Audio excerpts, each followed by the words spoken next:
The world of professional tennis likes to maintain a veneer of peak sportsmanship and mutual respect, but the mask finally slipped in the tunnel of the 2026 Mercedes-Benz Premier Cup, and the fallout is threatening to tear the top of the WTA rankings apart.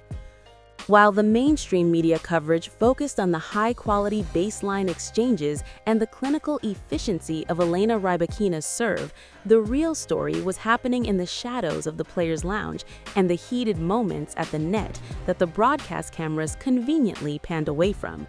If you look closely at the 10-second mark of the post-match handshake, you will see the exact moment the tension boiled over, as Aryna Sabalenka leaned in, not for a congratulatory word, but for a sharp remark that left Rybakina visibly shaken.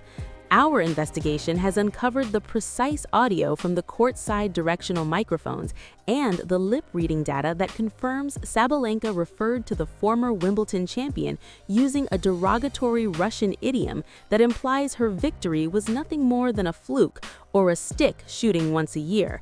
This comment was never meant to go public, but in the high-stakes environment of the 2026 tour, where every whisper is captured by the new immersive audio arrays, there is no place to hide.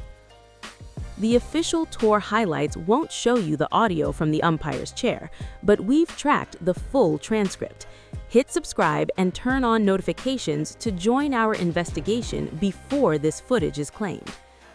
This incident is not just a momentary lapse in judgment, but a calculated escalation of a psychological war that has been brewing between these two champions for the better part of the 2026 season.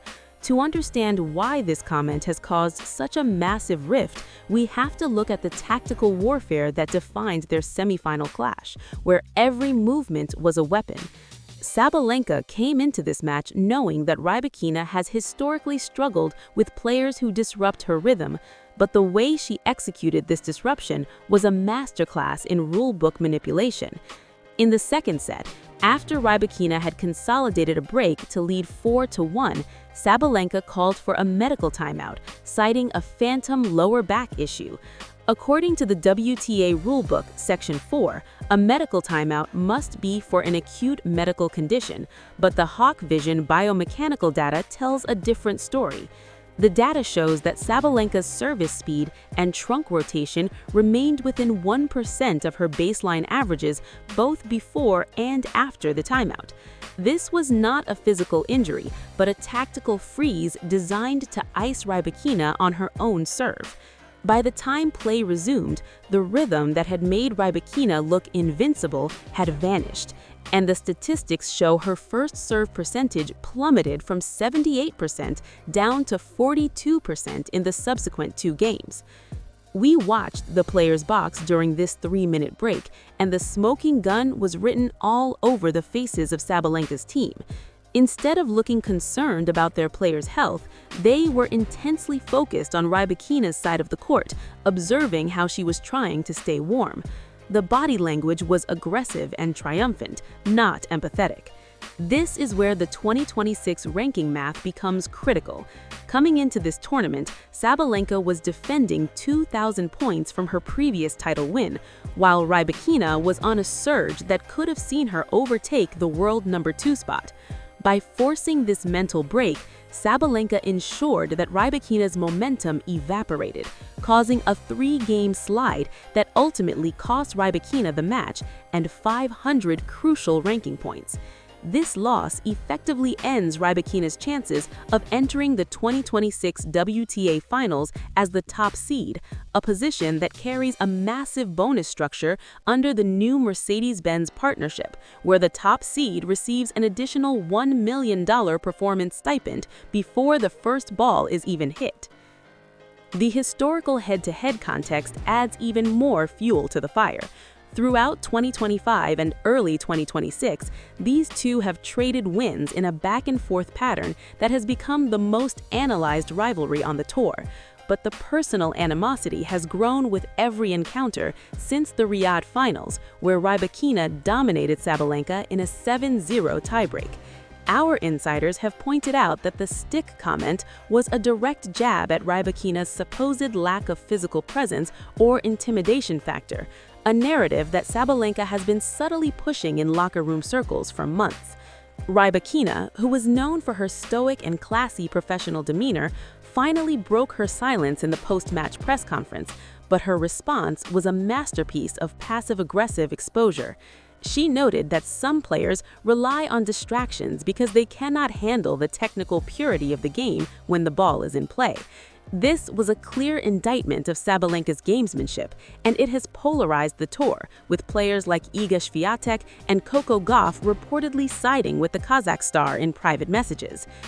When we analyze the Hawkeye traces from the final set, we see that Sabalenka was intentionally hitting behind Rybakina on several key points, which is a legitimate tactic, but the accompanying screams and delayed grunts were timed perfectly to mask the sound of the ball off the racket. This is a subtle form of hindrance that the umpire ignored, but the technical data reveals it was a consistent pattern in every high-leverage point where Rybakina faced a breakpoint. The ranking fallout from this match is going to be felt for the rest of the year. Rybakina is now forced to play the upcoming indoor swing without any room for error, while Sabalenka has padded her lead, but at the cost of her reputation among her peers and the fans who value the spirit of the game. The tension in the tunnel wasn't just about a word, but about the hierarchy of the sport. We tracked the movement of the coaching staff after the match, and the confrontation continued near the recovery area. Rybakina's coach was seen having a very animated discussion with the WTA supervisor, pointing specifically to the timing of the coaching signals coming from the Sabalenka box. Under the 2026 rules, coaching is permitted from the stands, but it must be verbal and non-coded. However, the footage from our secondary courtside camera shows Sabalenka's coach using a series of specific hand signals involving his hat and sunglasses that corresponded exactly where Sabalenka would place her next serve. This level of tactical coordination is the hidden reality behind the polite facade of the tour, and it suggests a systematic attempt to circumvent the fair play protocols that the Mercedes-Benz era was supposed to champion. The public narrative is that this is just a bad loss for Rybakina and a hard-fought win for Sabalenka, but the reality is a calculated protest by Rybakina against the declining standards of conduct at the top level. She refused to attend the mandatory joint photo session for the finalists, citing the hostile environment created by her opponent. This move has put the WTA in a difficult position as they try to market these two as the faces of the 2026 season. The truth is that the rivalry has moved beyond the court and into the territory of a personal vendetta.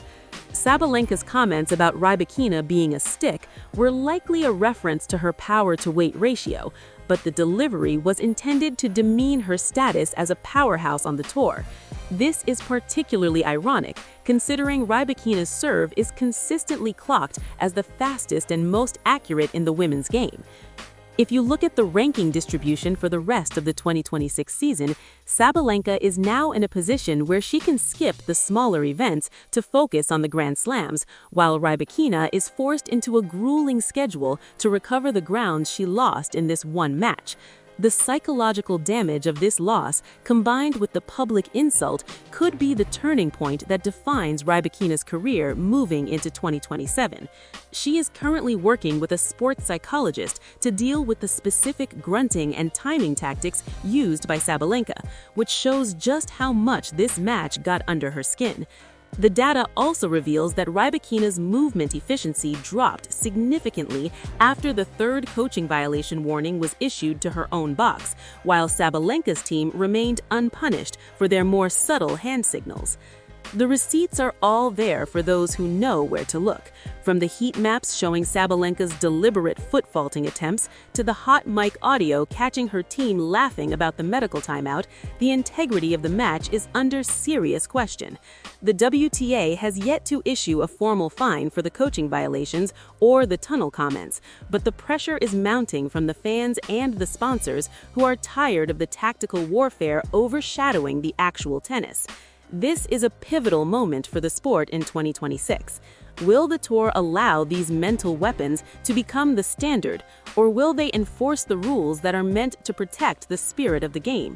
We have seen how these narratives can destroy a player's focus, and Rybakina is currently standing at a crossroads where she must decide if she will adapt to these ruthless tactics or continue to play the role of the elegant professional in a sea of sharks. Analyzing the point-by-point breakdown provided by Hawkeye, we can see that the average rally length decreased by over 30% after the medical timeout. This was not due to poor play, but due to the psychological weight of the delay, which Sabalenka utilized to reset her aggressive baseline positioning. She was standing nearly 2 meters closer to the baseline upon the restart, a physical manifestation of the mental ground she had reclaimed. Rybakina, on the other hand, was seen repeatedly looking at her coach for reassurance, a clear sign that the tactical freeze had worked. This is the dark art of the modern WTA match, where the play between the points is just as important as the play during them. As we move toward the final quarter of 2026, the stakes for every match between these two will only escalate. The WTA Finals in Riyadh will be the ultimate proving ground for whether Rybakina can overcome the psychological hurdles placed in her path. The ranking gap currently sits at 1,200 points, which means a single tournament win for Rybakina could put her back in contention for world number 1, but only if she can navigate the minefield of gamesmanship that Sabalenka has perfected. The use of the stick idiom was a mistake by Sabalenka because it gave Rybakina a rallying cry, and it gave the fans a reason to question the sincerity of Sabalenka's on-court persona. The translation of that phrase is a direct attack on Rybakina's skill level, and it is something that will be remembered every time they step onto a court together for the rest of their careers. Our final insider prediction is that this feud is only going to get darker. With the WTA Finals approaching, the seeding could put these two in the same group, which would be a ratings goldmine, but a nightmare for the officials. Rybakina is not the type to retaliate with words, but her game on the fast indoor courts will be her ultimate response. We expect a total shift in her tactical approach, where she will likely start using her own versions of momentum disruption to level the playing field. This isn't just about tennis anymore. It is about who can survive the mental meat grinder of the professional circuit. The elite level of the WTA in 2026 has become a place where the polite veneer is thin and the underlying tension is ready to explode at any moment. The sponsors are watching closely, and the future of the tour's branding depends on how they handle this breakdown in professional standards. To see how this tactical war evolved from their previous matches and how players like Mirra Andreeva are being coached to handle these exact situations, check out our full breakdown in the Tennis Playbook playlist, where we uncover the hidden patterns of every top 10 player on the tour. We will be tracking the ranking shifts and the locker room fallout as it happens, so stay tuned to NetCord News for the next chapter in this unfolding investigation. The path to the 2026 WTA Finals is paved with tension, and we are the only ones with the courtside receipts to show you the truth behind the highlights. Looking deeper into the 2026 season schedule, it becomes clear that the upcoming tournaments in Berlin and Wimbledon will be the next major flashpoints. The grass courts favor Rybakina's flat hitting and massive serve, but Sabalenka's improved movement on the slicker surfaces makes her a constant threat.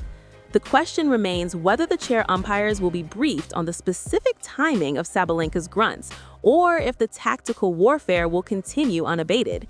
The biomechanical data from Sabalenka's matches shows a clear correlation between the intensity of her vocalizations and the importance of the point, which is a direct violation of the spirit of the hindrance rule. If the WTA refuses to act, it will send a message that anything goes in the pursuit of the top spot. Rybakina's team has reportedly filed a formal complaint regarding the stick comment and the coaching signals, but the bureaucratic nature of the tour means a resolution is months away. In the meantime, the fans are left to decide for themselves who the real champion is. Is it the player who wins by any means necessary, or the player who maintains their integrity even in the face of blatant provocation? This rivalry has redefined the 2026 season, and it has made the WTA the most compelling show in professional sports. As we wrap up this deep dive, it is clear that the tension between Sabalenka and Rybakina is far from over, and the next time they meet, the world will be watching for more than just the tennis. We will be there to analyze every stare at the net and every whisper caught by the mics to bring you the reality of the 2026 tour.